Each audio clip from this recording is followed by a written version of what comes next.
วัสดีค่ะพี่น้องสวัสดีตอน10 โมงเช้าเด้อจ้าสวัสดีวันอังคารพี่น้องวันนี้มาหาแม่นางตุยค่ะสิมาส่วนนางไปหาเบิ่งพักอีหุ่มพี่น้องพักอีหุ่มโป่งแล้วบ่เนาะแต่ว่าจักรจันทร์เนี่ยยังบ่ห้องอยู่พี่น้องจักรจันทร์แมงอียังบ่ห้องอยู่ปีนี้ยังบ่ทันได้ไปหาติดจักรจันทร์เลยจ้าอากาศก็มะนาวอีกจ้ามื้อนี้พัดอากาศก็เย็นๆอีกคือเก่าพี่น้องเอ้ยหนาวฮอดสงกรานต์ค่ะปีนี้โพดโพประเทศลาวเดี๋ยวสิน้าจังมือแต่ว่าดินน้ำมา2 มื้อ3 มื้อแล้วล่มมานี่ตอนนี้แม่นางกำลังสิมาเอาฝุ่นลงเต่าอีกแล้วค่ะหลังจากเป็นกระเทยบอกบางมาหลายเดือนกลับมาเป็นกระเทยอันสมบุกสมบัติอีกแล้วให้จะมาเอาฝุ่นลงเต่าคุณจัดเพื่อนให้นะคะหรือว่าทัวมาเลยจะเอาฝุ่นลงเต่าหรือบอกค้าแม่นางสิงการได้ไม้มันก็โปร่งแล้วนะแทนปลูกเขื่อนปลูกซานกันหมดแล้วพี่น้องเอ้ยสะออนเด้เงินอิงตึงอิงติงต่อไปก็สิเป็นบ้านเป็นเงินหมดแล้วทีนี้ตะกี้ปกจากที่เป็นป่าทึบๆส่วนนางไปหาของกับป๋อมเบ้าแต่ว่านางเอาฟืนลงเต่าบ่แล้วเลยครับมาเป็นเศร้าเป็นกระเทยบอกบ้านหรือว่าอีน้อย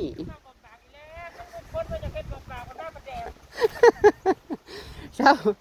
าเป็นกระเทยบอกบางมาเป็นกระเทยสมบุกสมบัติอีกแล้วบอจ้า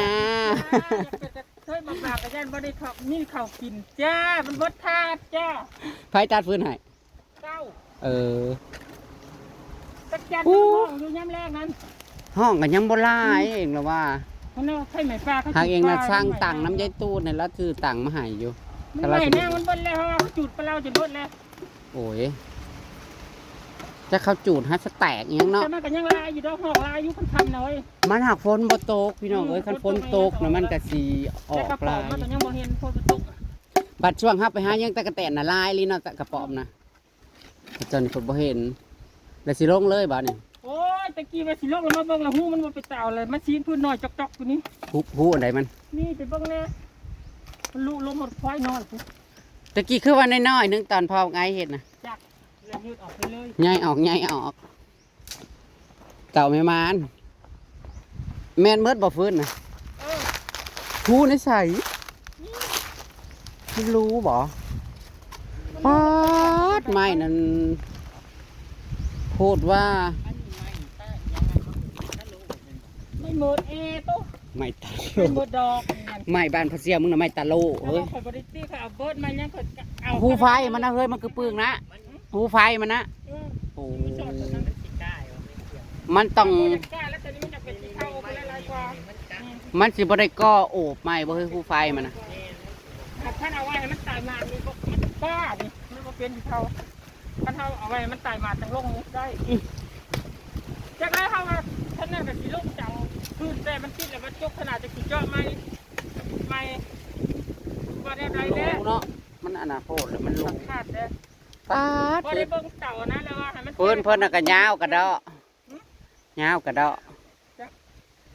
เอื้อกำน้ำวัดท่าในเด้อเขาสิไปหาพักอีหุ่มนะตัดกันให้แต่จักเบิ่งเต่าดูบ่เบิ่งสิตัดโลดมันสิบ่ได้ตัดออกอีกบ่สิตกกลางสิตกยุ่งว่ะมันลงบ่ได้จะมีตัดไหมสะอาดยังบ่เห็นบ่มึงบ้านมาเยอะว่านี่กันนั่งว่าข่อยเมื่อ9 โมงข่อยก็มาท่ามืดบ่เห็นจ่อยเห็นอยู่เพื่อนปีนะกินข้าวโอ้ยช่วงเดือนนี้ก็แทบสิบ่ได้มาถ่ายคลิปน้ำกันเลยพี่น้องเอ้ยนางซีกับไข่แต่ต้นเดือนพุ่นมันพ้นโต๊ะนี่จะกันมึงอีกอันนั้นแล้วอยากไปหาอยู่หากินกันมันบ่ทันมีอย่างออกหนาวหั่นแหละมื้อเช้านี่ตื่นมาน่ะเย็นมันบ่เห็นบ่เสียวกระป๋อมก็บ่เห็นบ่เฮ้ยกระพุ้นบ่ตกมันบ่ออกกระป๋อมนะอ้าวบ่เห็นยังพ้นบ่ตกแล้วมันบ่บัดตอนเฮาไปยังตะกะแตนนั่นเนาะแต่กลางเวทนี่มันยังบ่ค่อยเห็นเดี๋ยวนี้นั่นพ้นบ่ตกแต่พ้นตกนี่มันทำเป็นสิได้ตอนเฮาไปยังตะกะแตนน่ะพราหัวย้อนอยู่มีแต่ตัวน้อยเนาะเป็นตะวากับปะตะกระป๋อมสิลายคันพ้นตกมันได้กินแล้วนี่มันบ่ตกคนนั่นกาบุญนั้นเย็นได้กินเอาเฮ็ดละโงกเนาะปีนี้ก็บ่ตกมันตกแต่ทางอื่นฝนก็ มาเป็นกำลังใจให้แม่นางสิการกลับมาเป็นกระเทย โอ้สิได้ลงดูบ่แล้วจัดไว้ซื่อๆแล้วสิเข้าไปเคเบิ่งตัวในมันก่อน กลับมาเป็นกระเทยบึก ตากันจังซี่ บึก นะ บึน ต้องข่อยบ่ปะเดียว กลับมาเป็นกระเทยบึกบึนคือเก่าจ้า บ่ได้เศร้าเปลี่ยนดอกคันบ่ตาย ตะกี้ปลูกมันว่าจะได้เป็นเจสวนมันได้เงิน3,000 กว่าบาทโอ้ 2,600ย่าว่าจังไดเนาะอยู่ในเต่าในเฮือดอีไอ้นี่จ้า แม่นางบ่ ว่าลงใจลูกน้อยนี่แหละเขาเจ้าบ่ขึ้นมากันนี้ ขึ้นมาเพื่อลงเต่า ขึ้นมาบัดนี้ขึ้นน้อยจังน้อยเออ เฮ้ย น้ำ เพิ่นมาแล้ว บ่ได้บอกเพิ่นท่านบ่อยากขึ้นบ้านแล้วไปเอาที่เรื่องแจกกับมากิน เอาเพื่อนแจกไปอีกเลย ไม่ใส่อะไรให้ อันเพื่อนที่กระต่ายบางหันนะแจกเลยเนี่ยคือแจกไว้สะ จักเด้อ พี่น้องเข้าเจ้าโหนั่นเนาะ เขาอันนั้นแหละค่ะแจกลังสงกรานต์เขาจะพ่นห้ มื้อในวันที่เท่าไหรเฮ้ย ำวันที่18บ่ คือ8แล้วบอก มื้อน่ะ494จังก็บ่ให้เอาให้เอา49ก็จะแม่นบ่อยากซื้อฮู้เดียวนั่นเนาะ สู่กะออก49ปากนักกระดาษ บ้านเล็กซอง บาดเฮ้ย บนมือเลขท้ายน่ะถือเลขลิงอันมานั่นแล่นมาสวบเองพระเองบ่ใส่ส่งอันฮูบลิงเองก็เลยซื้อเลขมาก็เลขลิง มาแล้วจ้ะ มาในวัดตัวแดงๆนั่นบัดไปมือก้อนน่ะรูปหัวกระเล่นอยู่มันมือล่างมาเพราะว่าแล่นสวบเองผู้ ซ ซ้อ อน ง ข่าว เก้า มัน กับบ่เอาแล้วซองเก้ามันบ่แม่นซองอัน49ก็ยังว่าบ่ไปแล้วพัดออกข้างล่างเว้ย โอ้ยข้างล่างเพราะว่า3-2คัน2-3ก็ถูกโอ้ยคือบ่ออกลิงทั้งบนทั้งล่างจังหากบ่ได้จุ๊บหนีเขาดอกถึงเลขก็บ่ได้ใช่ดอก จังว่าคันถึงเลขเดี๋ยวเขาได้ซื้อว่าถึงเลขได้ซื้อแต่อุ๊บสองเท่านะไปเอาไฟเขาเฮือนเขาซานได้เฮ้ยเห็นลังคาอะไรได้สองเท่านั้น เขาแล้วก็ ต่อได้เนาะ สิเฮ็ดลังคาอะไรได้ เข้าไปเจิมเข้าไปได้ไป จังมาไปเจอมัน กว่าที่ได้ล้างคนได้ไพ่นะ เจอมาแล้วก็ได้ไฟแล้วก็ได้ลังเงิน เนาะ เงินก็เป็นซ่า เจิมซ้ำบ่ได้เฮ็ดเต่านี่บ่ได้บ่เนาะ ต้องอ้างทางจ่าย ไปเจิมซ้ำบ่ได้เฮ็ดเต่านี่ก็บ่ได้บ่น้อยเนาะ ก็ถ่ายดอกนะคะสิว่ามีเงินอ้าวบ่มีเงินคือสิเฮ็ดเฮือนเด้อเลยว่ะ ก็ดีแต่ว่าเขาว่ามีเงินเด้กูเอื้อย เจิม เธอว่า แลนมาโลดเนาะยุก เธอว่ากูเอื้อย ก็เลยอยากไปเจิมน้ำอยู่เลยเนาะ เจิมซ้ำบ่ได้เฮ็ เจ้า ด ก็ เต่า ไป นี่ เจิมในไม่เซียว บ่ได้หยังก็ซ้ำบ่ได้เฮ็ดเต่านี่ก็เก่านะ เจ้าก็ไปเจิมน้ำเรา บ่ได้ดอกอีน้อยมึงนะ เนาะ ถ้ามึงบ่เฮ็ดเต่ามึงสิเอาหยังดัง น้อย ถ้ามึงบ่เฮ็ดเต่ามึงสิดังแก๊สบ่ฮะคันมึงบ่เฮ็ดแก๊สชีวภาพตดมึงนั่นแหละ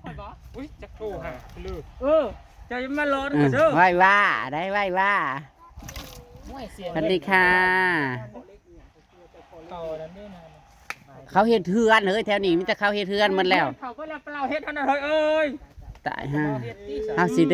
ด้โอยกันบ่